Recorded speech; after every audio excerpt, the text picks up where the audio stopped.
Opa, muito boa noite para você que está ligado, sintonizado aqui na tela da TV Alterosa. Seja muito bem-vindo, seja muito bem-vinda. A partir de agora tem muita notícia e muita informação aqui na tela da TV que o Mineiro vê. Eu sou Rafael Silva e tem Jornal da Alterosa a partir de agora. A gente começa falando sobre um varginhense que mora no Catar. O Felipe conversou com a nossa equipe pela internet e contou o que tem passado em meio à guerra que acontece nos Estados Unidos e Israel contra o Irã. Olha só. Foi da sacada do próprio apartamento que o Felipe registrou o momento em que mísseis eram interceptados pelo Catar.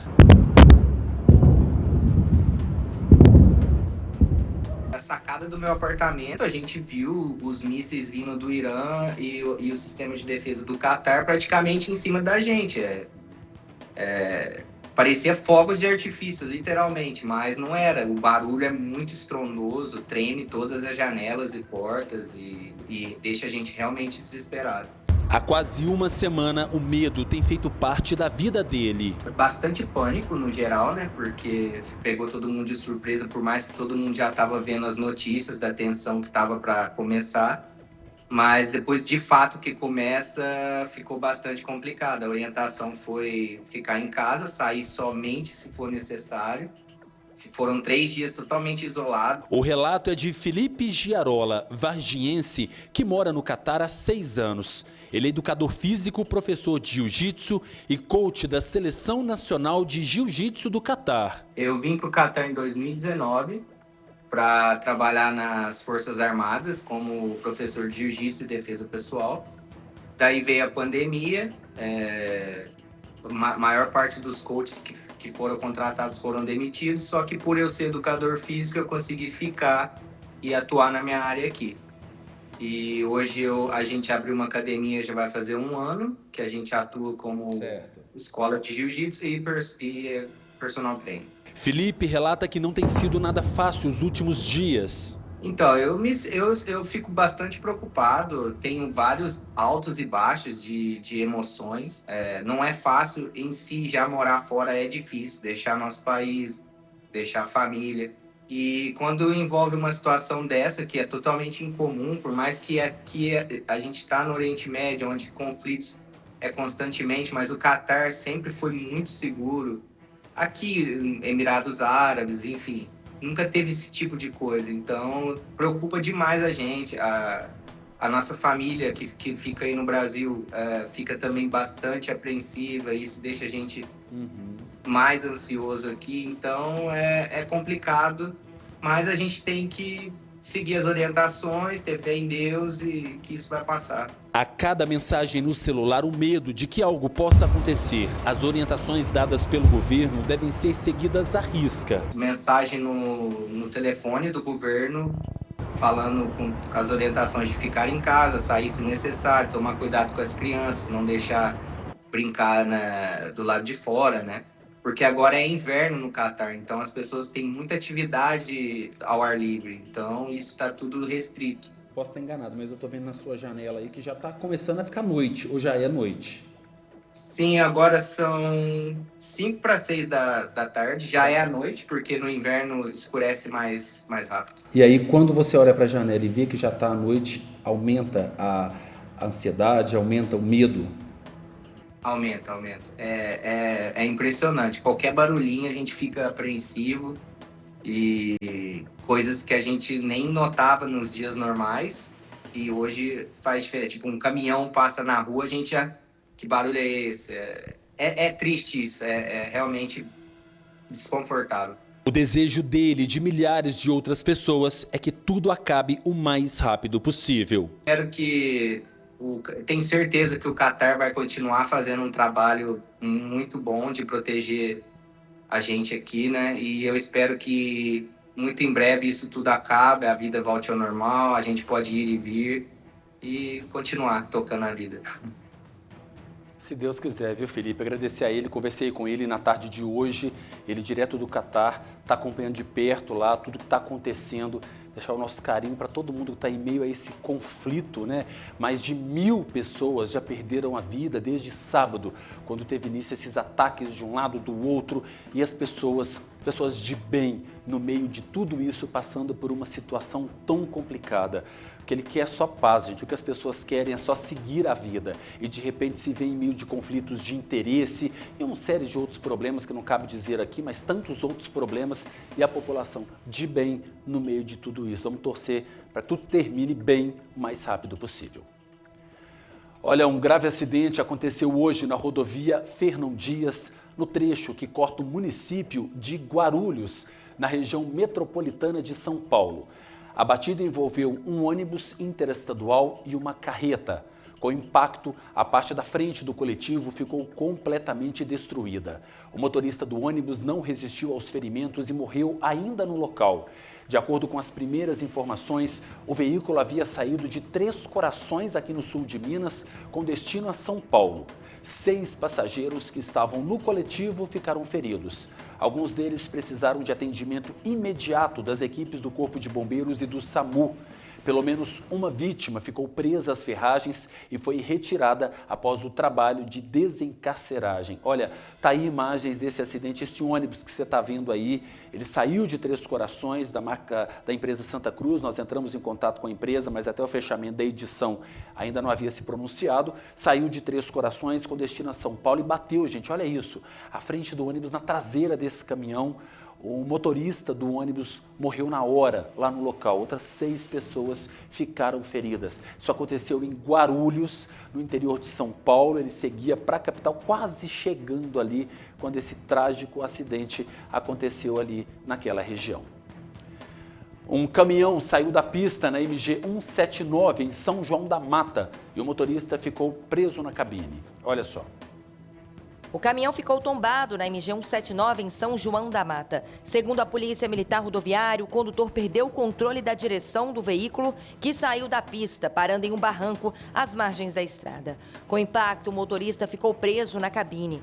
O Corpo de Bombeiros foi acionado e retirou a vítima.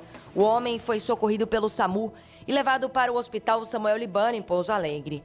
Segundo a polícia, o teste do bafômetro deu negativo. A documentação do motorista e do veículo estava regular. As causas do acidente são investigadas. Olha, que tristeza. Meu Deus do céu, vendo aquela imagem do caminhão, olha isso, no meio do mato, foi descendo ali ladeira abaixo e só parou quando passou ali por aquelas árvores, tombou com a frente bem danificada e bem destruída. Triste, né? Triste a gente ver as pessoas trabalhando, a pessoa está trabalhando nas estradas, esses heróis do dia a dia aí, circulando pelas estradas estaduais, federais, não só aqui do sul de Minas, mas de todo o nosso país, sujeito aí a acidentes em toda a região, em todo o Brasil, né? Muito triste. Uma mulher é suspeita de colocar fogo na própria casa em Estiva. Ela teria tido um surto. Graças a Deus, ninguém se feriu. Olha só. Segundo vizinhos, a mulher teria entrado em surto antes de provocar o incêndio. As chamas se espalharam rapidamente e destruíram parte do imóvel, além de móveis e objetos pessoais. A casa fica na região central da cidade. Quando o Corpo de Bombeiros chegou ao local, moradores já tinham conseguido controlar as chamas com mangueiras e baldes de água. Os bombeiros então fizeram um trabalho de rescaldo. De acordo com a equipe, testemunhas confirmaram que a própria moradora teria provocado as chamas. A Defesa Civil, o Serviço Social e a Polícia Militar também estiveram no local. Ninguém ficou ferido e o caso é investigado. Graças a Deus ninguém se feriu, né? Estava tendo um surto e a gente sabe que quando esses surtos acontecem, as pessoas agem, gente, sem pensar naquele momento, né? Não tem como, ela não pensa, ela simplesmente faz. E foi o que aconteceu, colocou fogo na própria casa. Por sorte, nada de mais grave aconteceu, porque pelas imagens que a gente está vendo aí, sala completamente destruída, a gente sempre imagina o pior. Graças a Deus não aconteceu. Um homem de 46 anos foi preso após descumprir uma medida protetiva em Machado. Vamos ver.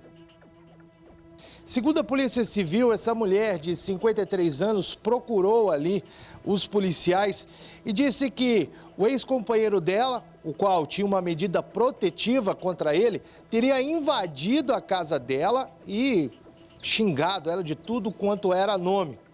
A Polícia Civil foi até o local e encontrou esse indivíduo no interior dessa residência. Ele foi preso em flagrante e levado à delegacia. Ele vai responder por diversos crimes, inclusive de descumprimento da medida protetiva contra essa mulher. Aí a gente fala que muitas mulheres perdem a vida, são agredidas por causa de medida protetiva. Por quê? Porque muitas têm a medida na bolsa, mas muitas pessoas não respeitam. É esse caso, segundo a polícia, que aconteceu, viu? Vamos continuar acompanhando também essa história.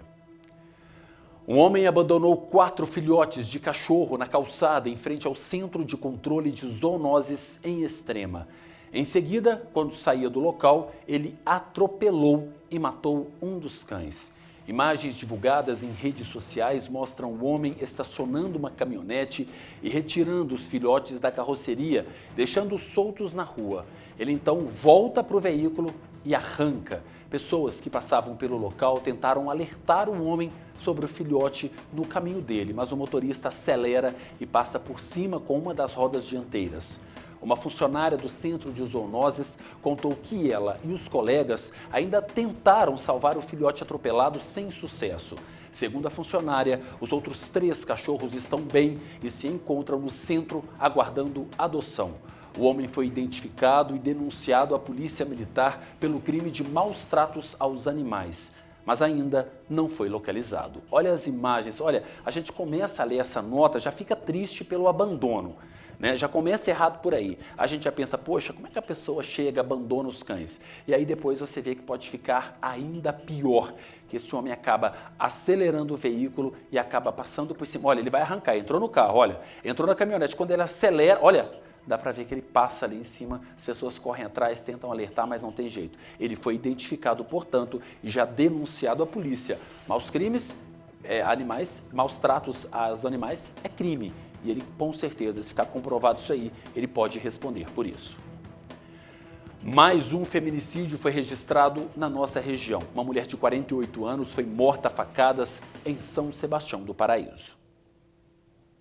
O crime aconteceu no cruzamento das ruas José Vitor Amaral e Arnaldo Lemos, no bairro Santa Teresa. Que 2 indivíduos estariam caídos ao solo e teriam sido lesionados aí com golpes de faca e também com uma barra de ferro.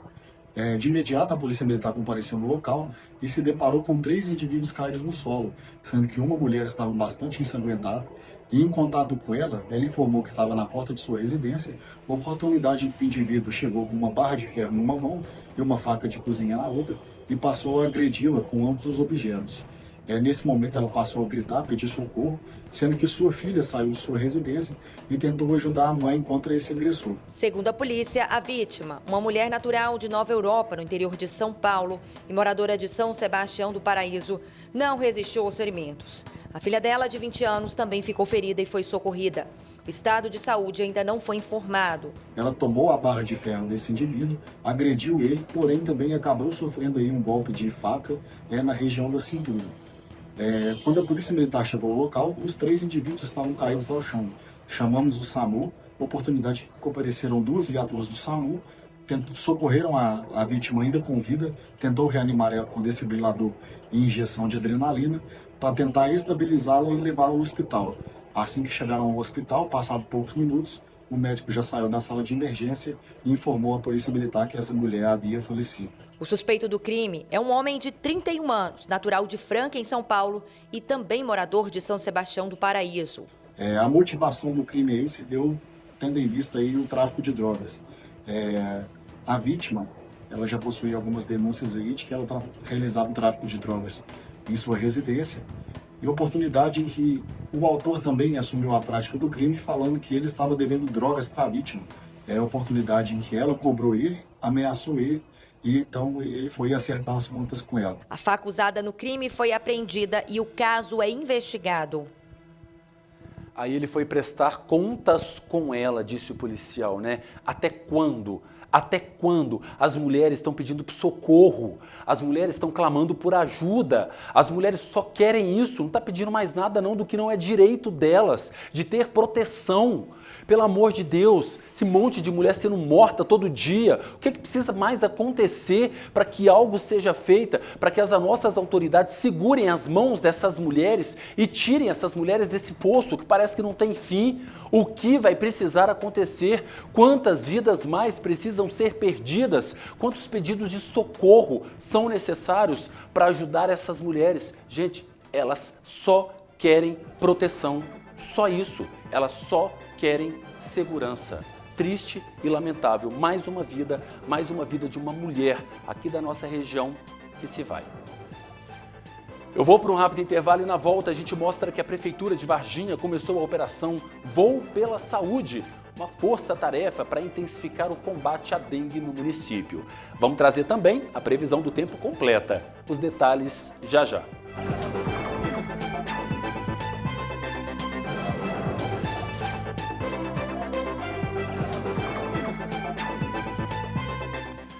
Ah, gente, a gente fica indignado, né? Que situação, meu Deus do céu. Eu fico imaginando, como eu disse, o que mais precisa acontecer, né? Para que essas mulheres tenham apoio, para que elas sejam socorridas, para que tenham piedade. A palavra é essa, vai ter que usar a palavra piedade, porque realmente está difícil, está complicado, viu? As mulheres vítimas cada vez mais, muito lamentável, viu? Bom, boa noite para você que está aqui no nosso YouTube, seja bem-vindo, seja bem-vinda, você internauta, ligadinho, lembrando que a partir dessa semana estamos começando o jornal mais cedo, às 6h35 da noite, e você está aqui comigo, nosso início de noite juntos, na tela da TV Alterosa. Obrigado pela companhia, seja muito bem-vindo, seja muito bem-vinda sempre. Você que está no YouTube e você que está sintonizado também no nosso Instagram, TV Alterosa Sul de Minas. Vamos voltar, bora lá.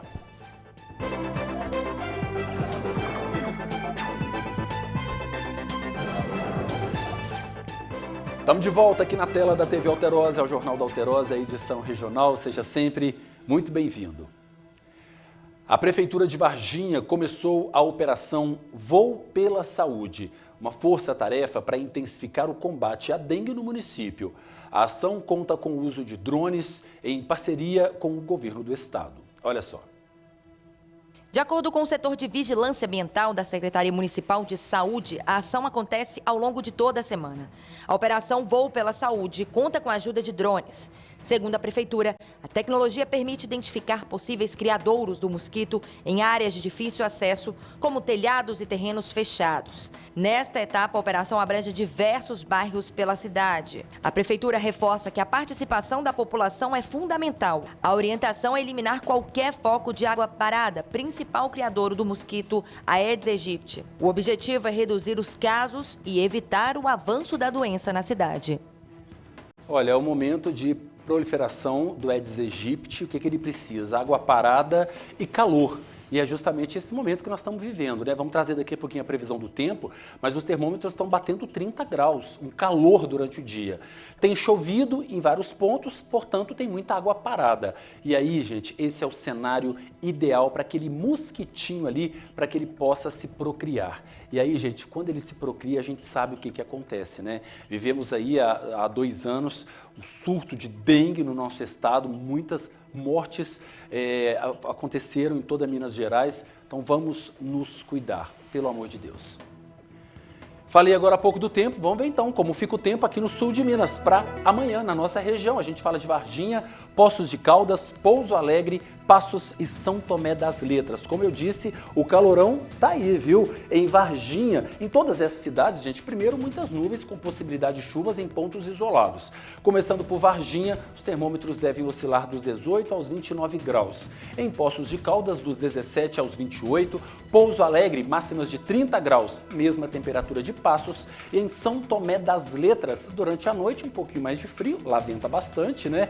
15 graus durante a próxima madrugada e nesta quinta-feira, termômetros chegando aos 28 graus. Eita, calorão para todo lado. E aí, com esse calor, a probabilidade de chuva também pode vir, como eu disse, a qualquer hora do dia ou da noite.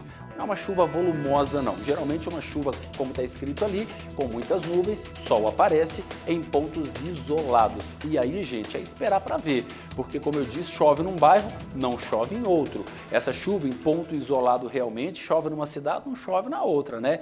E esse março aí deve ser com previsão de mais chuvas do que o normal. Vamos acompanhar para ver como o tempo vai se portar.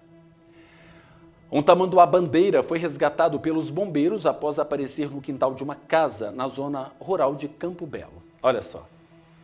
Segundo o Corpo de Bombeiros, o animal foi encontrado em uma comunidade perto do Porto dos Mendes, depois que moradores perceberam a presença do tamanduá em uma horta, em uma casa, próximo ao galinheiro, nos fundos do terreno. Os militares foram acionados e realizaram a captura de forma segura, utilizando técnicas de salvamento, sem provocar ferimentos no bicho. Após o resgate, o tamanduá bandeira foi levado e solto em uma área de mata, em um local considerado seguro para que ele pudesse voltar ao habitat natural. Olha, a gente não está acostumado a ver uma cena dessa, né? Você não está andando na rua e todo dia vê um tamanduá bandeira ali caminhando pela rua. E aí, quando muita gente vê, eu sei que ainda tem muita gente que faz mal, machuca, prende o animal. Isso é crime, maus tratos, não pode fazer isso. Quando você vê um animal como esse, seja na rua, é deixar ele passar, se ele entrar numa casa, se ele invadir um comércio, é você prender ele ali de uma forma segura, acionar os militares do Corpo de Bombeiros, porque eles sabem exatamente o que fazer e como fazer para resgatar o animal com segurança para que ele seja solto no habitat natural. Muitos acabam se ferindo e aí primeiro eles são levados para o veterinário para receber atendimento médico necessário para assim depois ser solto no habitat natural. Bacana ver, né? Como eu disse, a gente não está acostumado a ver um bichinho desse todos os dias. Muito bacana. O Jornal da Alterosa de hoje fica por aqui. Para você de casa, muito obrigado pela companhia. Acompanhe agora as notícias do estado no JA Minas com a Carol Saraiva. Muito obrigado pela companhia, excelente noite e até amanhã.